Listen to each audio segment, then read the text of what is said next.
Good morning, everyone. How you doing this morning? Hopefully you seen the intro to the Now conference. My name is Rodney Ennis. I'm a senior mail processor here at the great UC Berkeley. I have the pleasure of welcoming everyone to the proactive professional development, create resume building opportunities within your current position. One reason I selected to moderate this one is that this is something I'm definitely interested in. As I deliver mail on campus, I need to find out ways to incorporate that on my next journey. With that, I'm happy to introduce your presenters. Andrea Parthasarathy. Oh, I got faces in front of me. Okay, all right, no problem. Andrea Parthasarathy works on the people and organization development team within Berkeley's People and Culture. In this role, she creates and manages professional development programs for UC Berkeley staff, including the Berkeley Staff Fellowship Program that focuses on career growth and skill building at any stage of your career. She is also a one-on-one coach, career coach for the UC Berkeley staff. Prior to working at UC Berkeley, she was an academic advisor at UC San Diego. Noam Pines is an associate director in UC Berkeley's sponsored projects office, overseeing incoming and outgoing contracts and grants. With over 15 years of experience in research administration, he has handled a wide spectrum of proposals and awards from a variety of funding agencies with a focus on governmental entities, including federal, non-federal, international, and nonprofit organizations.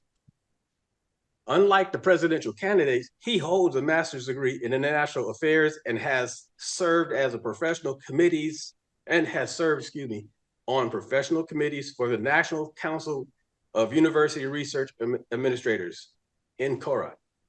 In addition, Noam has participated as a project sponsor for multiple Berkeley staff fellowship projects with a particular focus on pursuing the DEIBJ participants' principles in support of SPOs or sponsored project office committed to diversity in hiring. Lastly, Sasha and Keller. Sasha is part of Berkeley's engineering development team, where she connects industry partners and individuals with opportunities to support the college's mission to educate inclusive leaders and create knowledgeable, equitable, to serve a diverse society.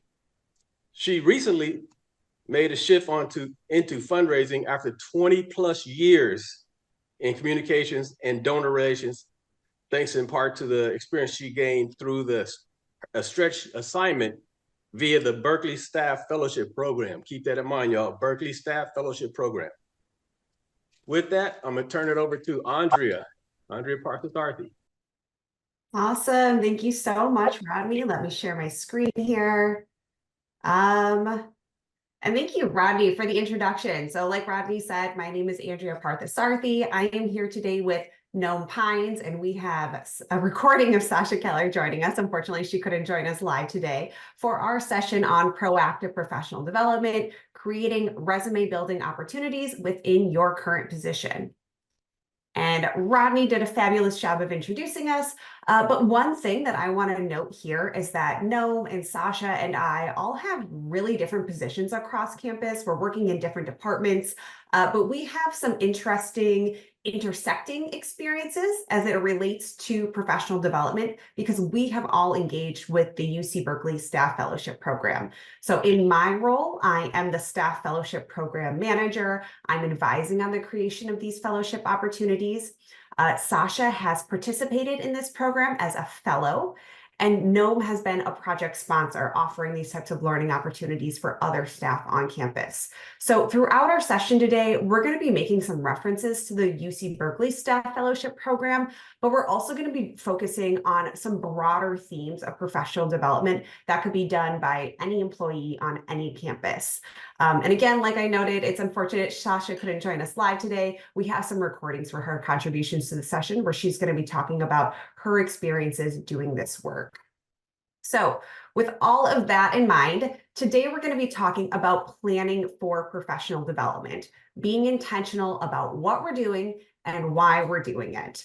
We're going to talk logistics when it comes to taking action and finding support.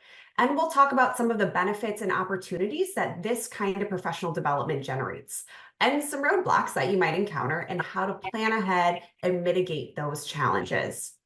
Along the way, we'll share tips and best practices, some real life examples from our own experiences, and some activities and prompts that'll help you put this into practice for yourself.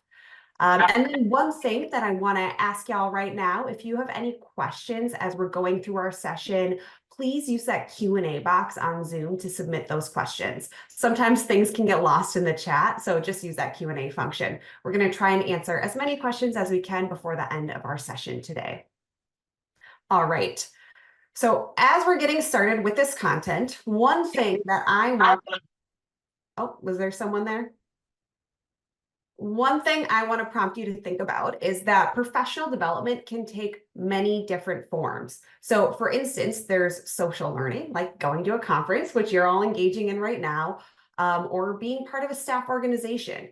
You could take a class or enroll in a standalone workshop, or take on a stretch assignment at work for some more of that hands-on experience.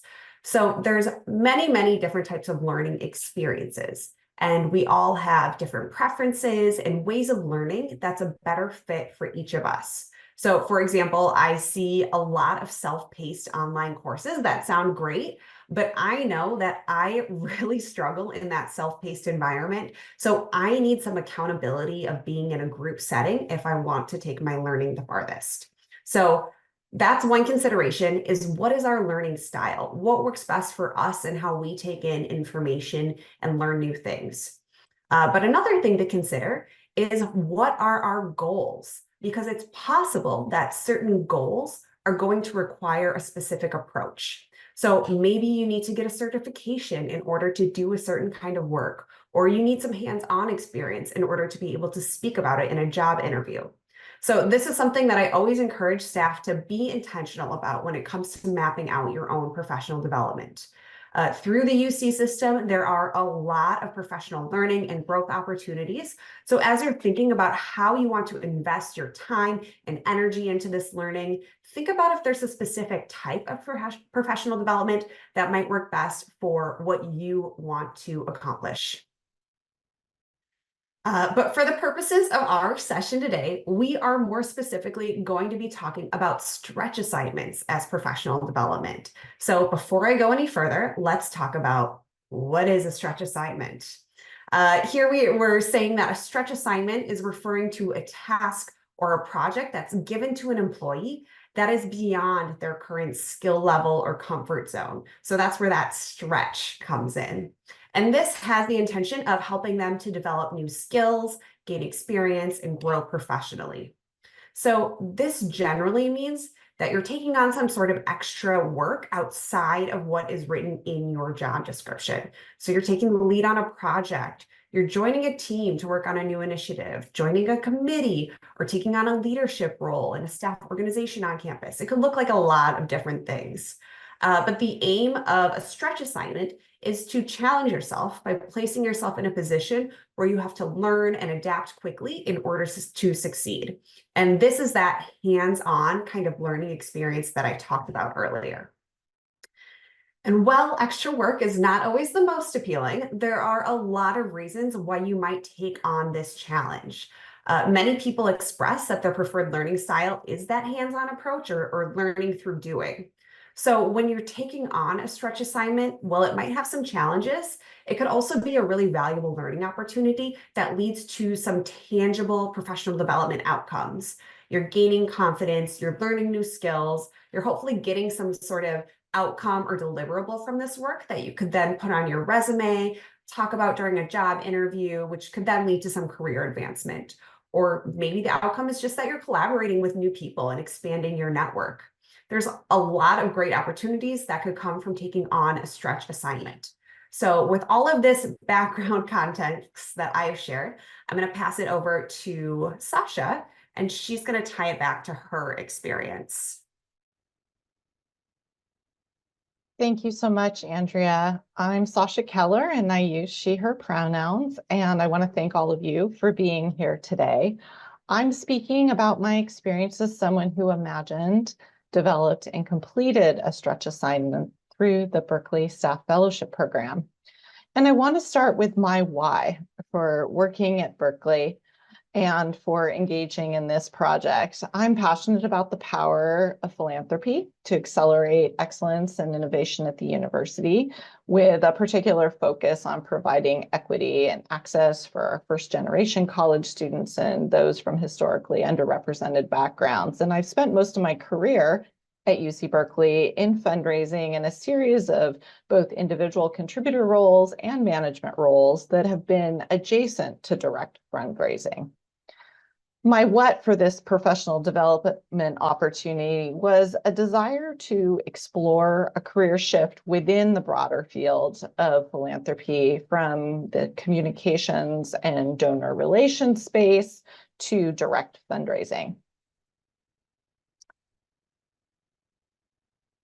So how did I arrive at my how? Well, it started with a series of professional development conversations, first and foremost with a people and culture coach. So a huge shout out to Lisa on the UC Berkeley people and culture team. And through those conversations, I started to identify the areas that I was interested in exploring and learning more about. I also leaned into mentors, both peer mentors, and I requested a mentor coach through one of the professional organizations I was part of. And then I conducted a series of informational interviews.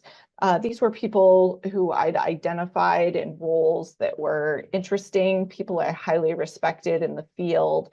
And I invited them to do 20-minute Zoom calls with me.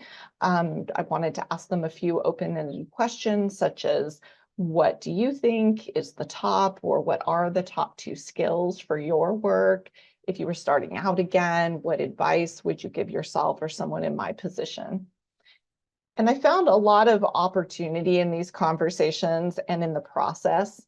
Through the informational interviews, my conversations with coaches and mentors, I identified a possible project. And that project was partnering with a direct fundraiser on his portfolio with about 35 prospects to do basically some cold calling, outreach, and try to get meetings with these people. And what we call that in fundraising is qualifying them. So determining them as potential future donors and developing strategies and next steps for engaging them and asking them for ultimately for a gift. So to do that, I needed to find a sponsor, someone who was interested in doing this. And I said his portfolio earlier because it was one of my colleagues on our major gift team who agreed to do this with me, which was wonderful. And then making the case for it and getting support from my manager, including, what would be the benefits to my professional development individually, but also what might be the benefits to my manager and to the team if I worked more closely with donors and with colleagues who were direct fundraisers in this new capacity for building stronger relationships with those with our colleagues, and also learning more about the process on a day-to-day basis that could help inform our communications and donor relations work more generally on my existing team. And then, of course, also identifying challenges, what might not get done. And I'll talk about that a little bit in a little bit. But once I had buy-in, it was developing a scope of work and an agreement or an MOU with some identifiable, quantifiable goals, timelines, and deliverables. And very important throughout this process was building in flexibility, revising as needed, and having really strong, good two-way communication with both my sponsor, the person I was going to work on this project with, as well as my manager, and getting support along the way from my coach, mentors, and colleagues to do those regular check-ins, to stay on track, and to get the support that I needed. And then after the fact, sharing the results and the experiences, not only with my team, but with other people like you. And now I would like to hand it back over to Andrea. Thank you, Andrea. Now that we have gone over some of those basics and we've heard some of the real world examples from Sasha about what this might look like, we're going to give you some time to do a little bit of reflection and planning for yourself. So in the chat, we're going to be dropping a link to our guidebook for the session. So go ahead and open that up. I see that the Google Doc link was just put in the chat. And then at the top of the page, you can follow the instructions. You'll see right here, there are some notes here about how to make your own editable version of this document. So just go to File, make a copy, save it for yourself. And that way you can type directly on this, come back to it later. And then join me on page 2 of this document, where we're going to have our first activity. And on there, we have a list of questions to prompt you to think about your career goals. Any skills that you might want or need to develop in order to achieve those goals. And then you can use this information to think about a stretch assignment that would help you to meet your goals and develop those skills. We're going to give you 5 minutes just to start thinking about this. I see in the chat here that someone was having issues making a copy. Go ahead and just copy and paste all of this information to a separate doc. That will work for you too. Whatever you need, or just so that you can access, view the questions, and start typing away on your own during this time. So like I said, we're going to give you 5 minutes to start thinking about these questions. There are a lot of big questions on here, thinking about your goals and your aspirations. So feel free to just jump in and get started with this reflection now, and then come back to it later after the conference when you've had some time to digest all of that learning from this week. So for now, I'm going to put on a timer for 5 minutes. I'm going to put on some nice chill music for us and give you some time for reflection. So we're coming back together now after a nice little break for some reflection. I know that wasn't really enough time to get into it all. So like I said before, just give your time to come back to these questions later and think about these things.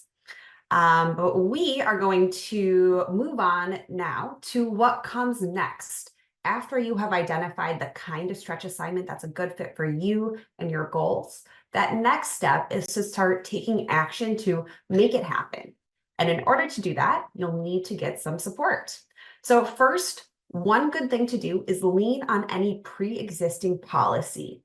So if you're looking to do something that's drastically different from your day-to-day work and doesn't align with your job description, you might need to lean on some professional development policy on your campus in order to justify this use of your time. So for example, at UC Berkeley, staff employees are guaranteed 80 hours or 10 days of professional development time.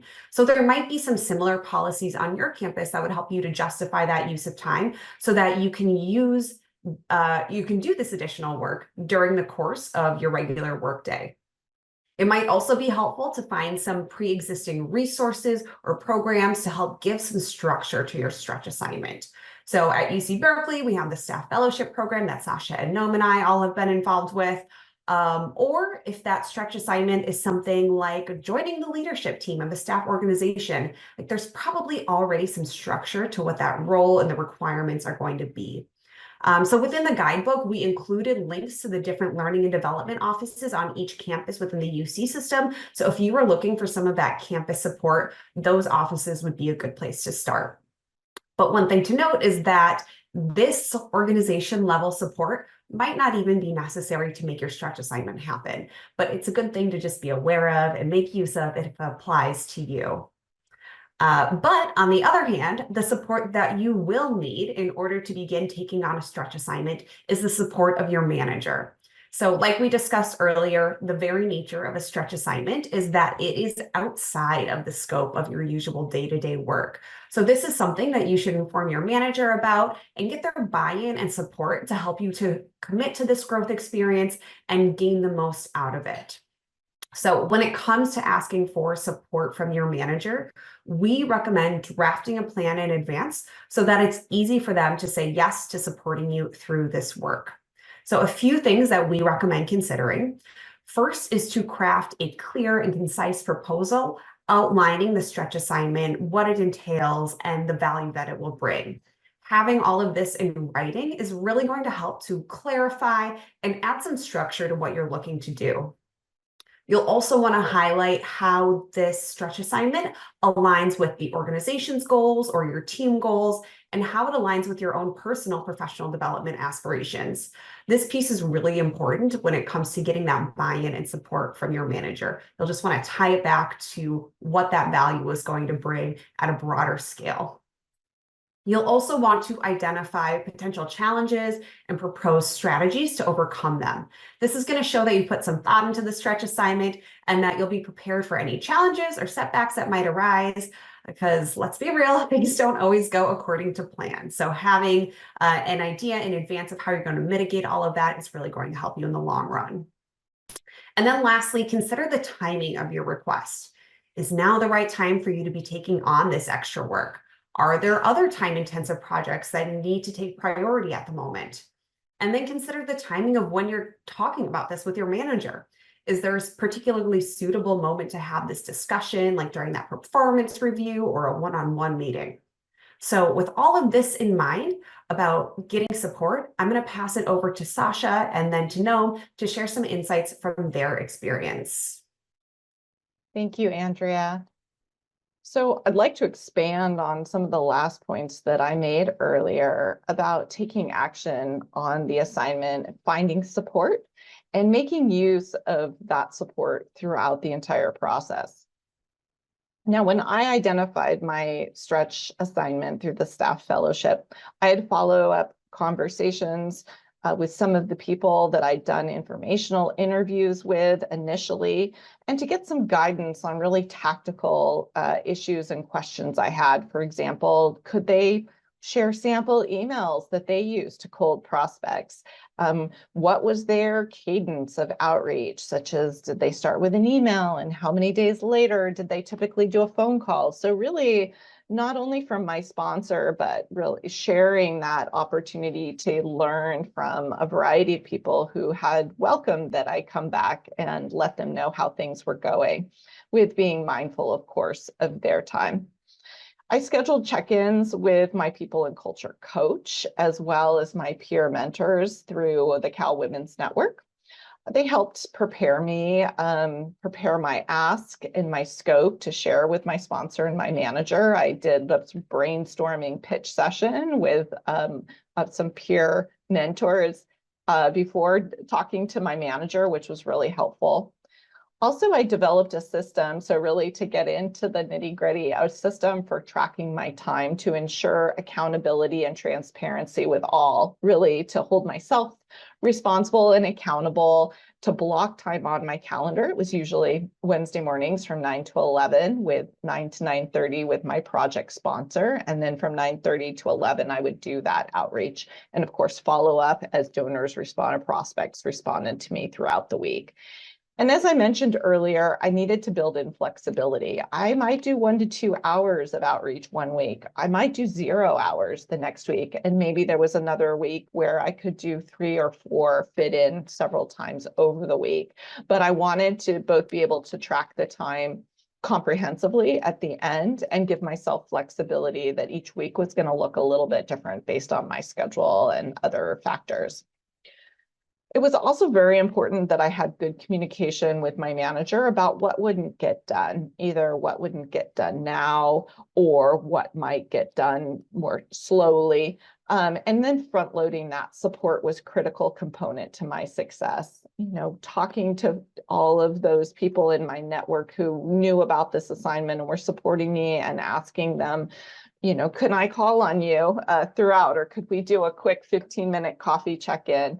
And they were all very willing to help me, and it helped me along the way.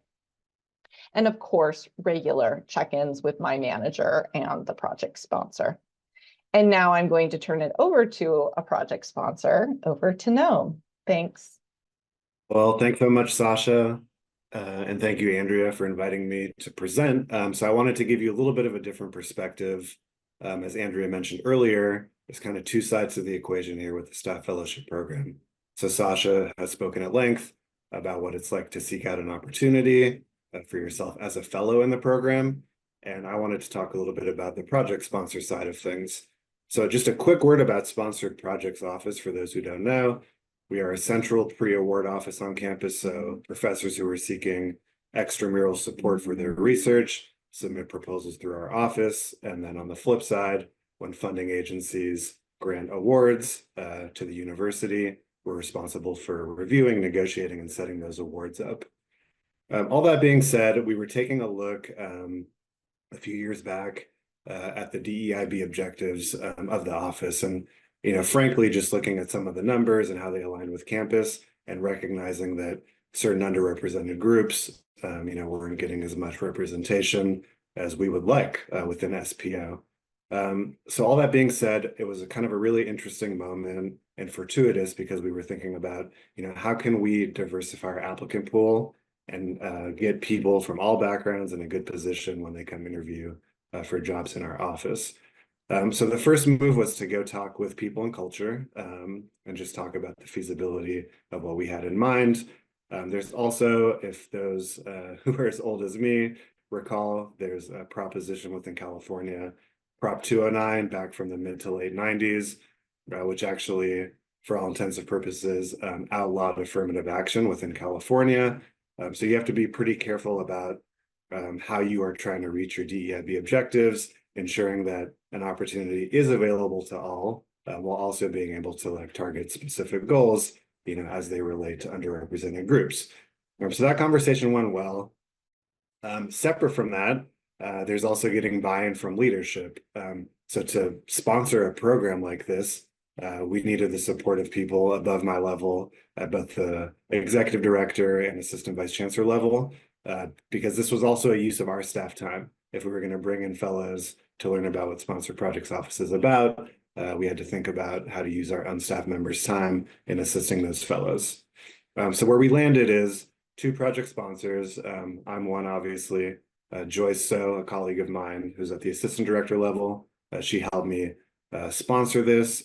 And then we talked to the entire staff about kind of a lower level time commitment. When we were going to bring the fellows in, we wanted them to speak to everybody on staff just in 30-minute blocks to get a sense of what their interests were.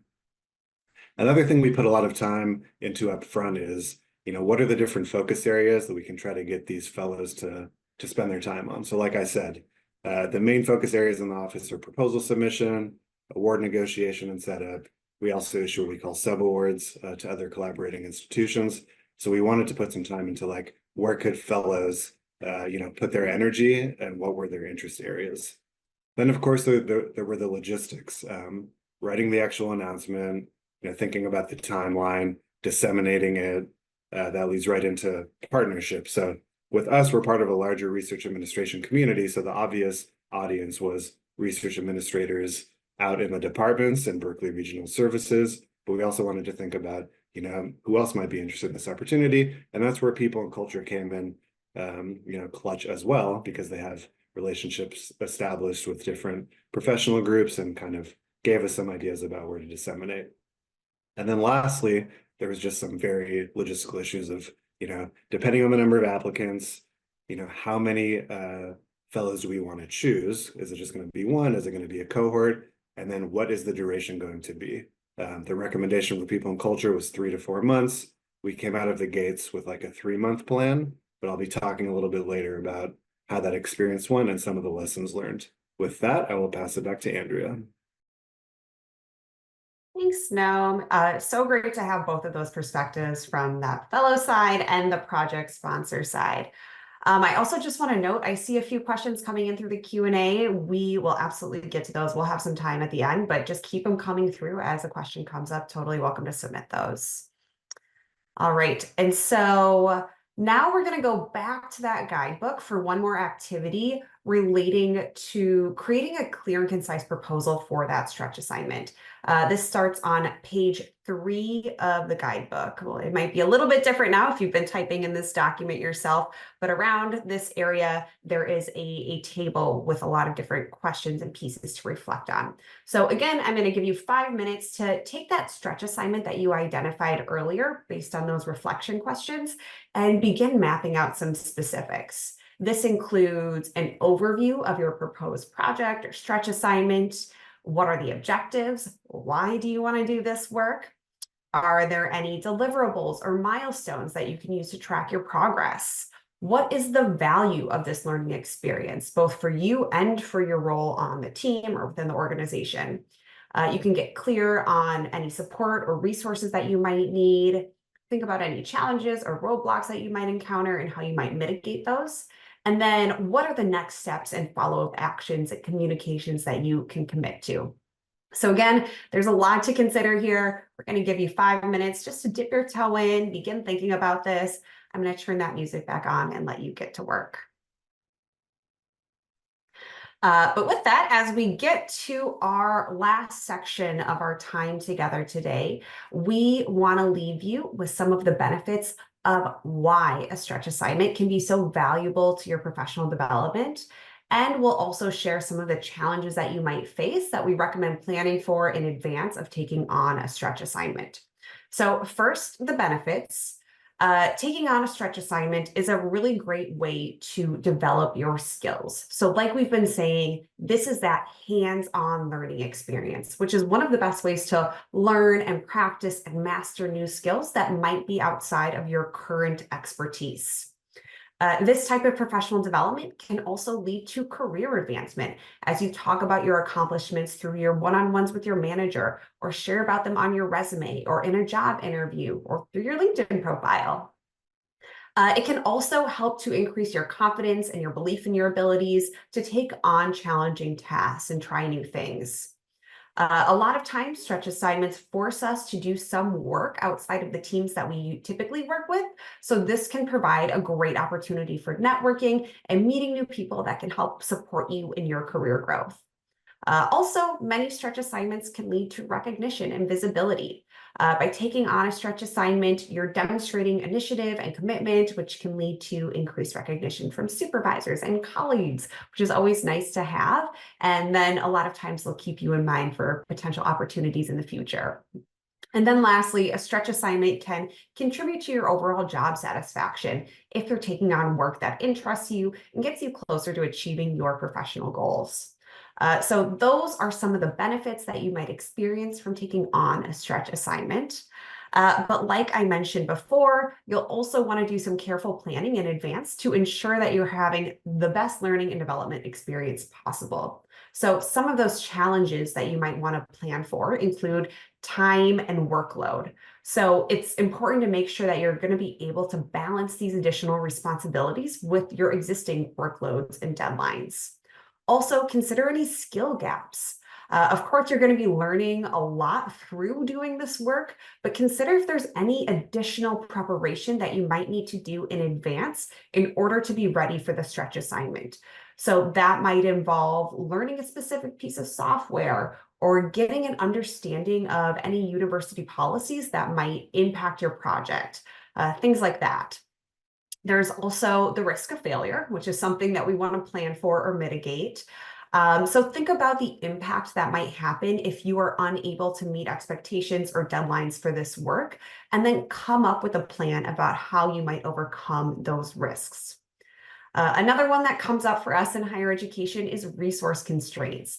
We could do a lot of really amazing things if our budgets were unlimited, but that's just not the reality. So be sure to do some planning on how you might make this stretch assignment happen with the resources that you have access to. And then lastly, there may potentially be some resistance from others who just don't understand what you're trying to do. So here it might be useful to think about the communication that you're sharing with your manager and your teammates surrounding this new work that you're taking on. So a lot to think about and plan for here. And now I'm going to pass it back over to Sasha and Noam to again share about their experiences. Thank you, Andrea. Well, overall, I have to say it was a hugely successful project for me, and I think really for everyone involved. It was challenging to balance the competing demands of my day-to-day job and sometimes to hold myself accountable to do the work on the project. The check-ins and the dedicated blocking of time, I'd say, were the two things that were most helpful for me. Asking for support, as I mentioned before, getting resources was an absolute win. I learned a lot by asking people to share with me how they did the work. And also something I sometimes needed to push myself to do at times was to reach out and ask for help, but it got easier as the project went on. An unexpected win was really how much of my experience, my existing experience in donor communications and stewardship added value to the work that I was doing and to my sponsor and to his team. I think I had underestimated how much I could bring to the experience that was helpful for them. So it was very much a mutually benefiting experience. My tracking data and the results of my work really provided some valuable and measurable data for the sponsor team to better understand the qualification work when someone was dedicated and focused on that for X number of hours, so that they could look at what it might look like if they had a full-time person doing it or a half-time person doing it.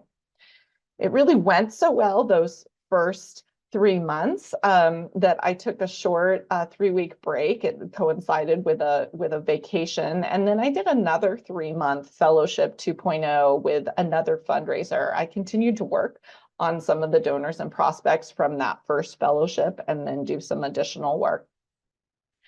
A huge win was securing a $100,000 endowed student scholarship from one of those 35 cold prospects from the beginning, and in partnership with some of my other fundraising colleagues. So that was a great success, and it gave me a story to position me for my current position. Well, it gave me a number of stories, but particularly securing that gift. And now I'm happy to say I am a direct fundraiser. I've been in my position in the College of Engineering for almost a year and a half now.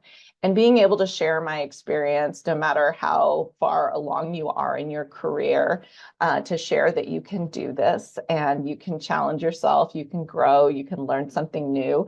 Maybe you'll stay in your existing job or maybe you won't, but I think it's just a testament to how much opportunity exists on our campuses, and there are ways to take advantage of it while still doing our day jobs. So thank you so much. And now I'm going to turn it back over to Noam. Okay, so now back to my lessons learned. So as I mentioned earlier, one of the considerations for us is how many people do we choose? And the first time that we did this, we've done 2 different rounds of it so far. We had quite a few applicants, and so it kind of pained us to only choose one. So we wound up going with 2 fellows, and there were kind of benefits and challenges to that, which I'll come back to. But another consideration here were the time constraints for us. So I don't know if this was explicitly mentioned, but on the fellow side, you need like a 5% commitment of your time, which is one of the reasons it's important to go talk to your supervisor. On the project sponsor side, it's a little less structured. It's kind of like, how are we going to manage this? And so what we learned is that, maybe we expended too much time up front the first time, like meeting with the fellows on a weekly basis, when really we could do meetings, 1 week and then have them do independent tasks the next. As I mentioned earlier, this was all within the context of our DEIB objectives. So when we finished the first round, it's like, are we meeting those objectives? And although we haven't seen, it might take a while to see a change in the applicant pool at SPO, we were pleased with getting feedback from the fellows who had advanced within their own kind of departments and moved up. So we did take pride in that. And then, yeah, as I mentioned earlier, the whole 2-person cohort, there were benefits there because it's like a shared experience for them, and we're able to bounce more ideas about what's working and what isn't. On the other hand, we might be bringing in someone, like I mentioned earlier, with a lot of research administration experience versus someone who has very little. And so then you have to think about, can we meet with both at the same time? Are we having these projects managed independently? And so that was a consideration and a learning lesson for us as well. As far as times per year, when we first thought of it, we were like, maybe we'll do it twice a year. It was, a considerable amount of time and effort. So we landed on a once a year approach, and we're trying to hopefully do another one this fall. And then one more lesson learned, we had put a lot of effort into like, let's have the fellow decide what they're doing up front. And what we realized is like, maybe they should come in and get a little bit of a better understanding about what it is that SPO is about before they commit to what their project is. And then feedback, feedback's important. So we heard from the fellows that we had them meeting all of the staff members up front, and that was a lot of time up front for them. So they were like, hey, we want to meet everyone on staff, but could we spread that across a larger duration of the project? With respect to the project itself, we kind of opened with an idea of like 12 weeks, and we realized that wasn't enough time because we're asking them to come up with the deliverable, meet with us a lot, do independent work. So we kind of landed in a 16-week, like let's try for a 4-month. And that actually worked really well the second time around. And then, the second time we did it, we actually had less applications. So one question we're asking ourselves now is, how are we going to create more partnerships, think about more groups to partner with and disseminate in new and innovative ways? And then lastly, we wanted to kind of build a community here as we go. So like when we brought in the 2 fellows on the second round, we had them meet with the 2 fellows who did it the first time, and we're hoping to build community in that way. And with that, I will pass it back to Andrea. Thanks, Noam. So helpful to hear just some of those lessons from both perspectives. So we're wrapping up with our presentation portion for today, and I want to be mindful of time. We have some key takeaways from the session on this slide, and they're in your guidebook as well. But I want to make sure that we have enough time for Q&A. I've seen some questions come in. I'm sure there might be more. So with that, just thank you all so much for being here today, and then I'll stop sharing and we can turn over to the Q&A. Great. So there was one question that came in early on, which I thought was a great question that probably a lot of people are facing, which is, how do you recommend pursuing a stretch assignment if you're already at capacity workload wise? You're compensating for being understaffed, your position doesn't have a slow season, bandwidth is low. It feels like there's not room for anything more. I think that's something that a lot of people feel. So a few different perspectives to think about here that I might advise for this person is, one, think about if a stretch assignment really is that right path forward for you. Like I mentioned earlier, there's all types of professional development. And so maybe doing something different might be a more effective use of your time or more manageable for your time and workload. So that's one perspective to consider. Another would be to think about if there is a way to get creative. Is there something that could be pretty closely tied to the work that you're already doing that would just be adding on one other small element that would still allow you to grow in some way and inch you closer to some of those professional goals that you have? And then another way to think about this too is, we talked about stretch assignments and creating a timeline for them. Maybe this is something that all you need to do is commit like 1 hour every other week. So make it a really small time commitment just to put something in and have something to be building on slowly over time. So that would be some suggestions I have for this person. So great question. I think that's something a lot of people can relate to. Another question came in that I think might be a good fit for Noam to answer, and I'm happy to add anything as well. So are there any tangible incentives for departments to serve as a sponsor for these fellowships? Curious how we're promoting and encouraging units to offer these types of opportunities. Yeah, I don't know about tangible incentives, but and I think this might also lead into another question I saw about like, hey, I'm someone who would love to get experience with another department. What I will say is that I do think it's beneficial to engage. Like if you have departments in mind where you think there could be an interesting fellowship opportunity, I absolutely think you should reach out to those departments. And if you need assistance in talking to the right people, that could even be a conversation to loop in your supervisor and say, hey, here's something I'm interested in doing. It'd be great to create a conversation because, departments sometimes aren't even thinking about this. They may not even know the staff fellowship program exists. So I would say, like, to answer the earlier question, there isn't necessarily an incentive, but like starting that conversation forces departments to think about what would be the benefit. Like in the case of what I described, we have these DEIB objectives. This fit in like really perfectly with that. That's just one example. There could be others about, we have a particular goal and getting new people involved in what we do could benefit us in X, Y, or Z way. Yeah, I'll just add on to that too. Some of the other benefits for being a project sponsor could be like if there's a specific project or initiative that your team is working on, maybe you just need an extra set of hands, someone to help bring this thing to life within a tight timeline. Sometimes that can be a useful way to use this sort of fellowship or project role.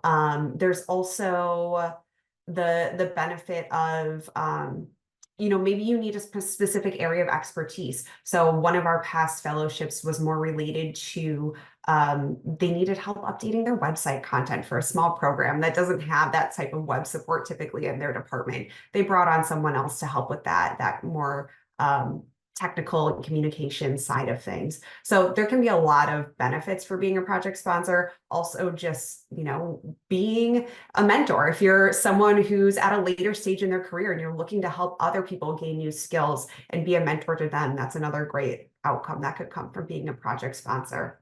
So yeah, great question there. And then also what Noam was touching on earlier about the person had asked about doing a staff fellowship with a specific department. How would I approach that department, or should I just wait and hope that they eventually post a fellowship on their own? I would say definitely reach out. There are quite a few people on UC Berkeley's campus who go this route and create their own fellowship or stretch assignment, whatever you want to call it. And so that can be done using some of this structure that we have in the guidebook. That's a really great starting point. I always recommend when people are doing this type of work to come up with a clear plan in advance, come up with a timeline, and then have a meeting with your supervisor and with whoever that project sponsor is going to be, just to make sure that everyone is clear and on the same page of what the time commitment is and what that's going to look like. But definitely, I know in Sasha's experience, she did a lot of informational interviews, and that was a great way for her to make connections with people in different departments or areas, and also get clear on what their needs are, right? We might have some idea in our head of, oh, this department could use my help in this way, but maybe there's other things that are coming up from them that would be a great way for you to help or get involved or support their work as well. Let's see, and keep the questions coming in if there's any more. Happy to answer more. I see one more that was kind of like, hey, is the fellowship a good example of a stretch assignment? And I think the obvious answer is yes, but it's a little bit more than what Andrea was just describing of like, start out by mapping your goals and spend an hour every other week. Like it is more of a time commitment if you want to go to the level of the fellowship, but I don't want to like scare people off because again, a 5% commitment, that's like on average 2 hours per week. But that can be flexible. So I mean, what we did on our end was, 1 week we might do 4 hours and the next week we might do 0. And I think Sasha did a good job describing that. There's ways to make it work for you. Like I'm not gonna like sugarcoat it. It does mean like it implies it's a stretch assignment, so you're doing more than you're used to in addition to your daily responsibilities. But it's something where flexibility is built in, and the idea is that you're able to focus energy on other things. Yeah, absolutely. Great points, Noam.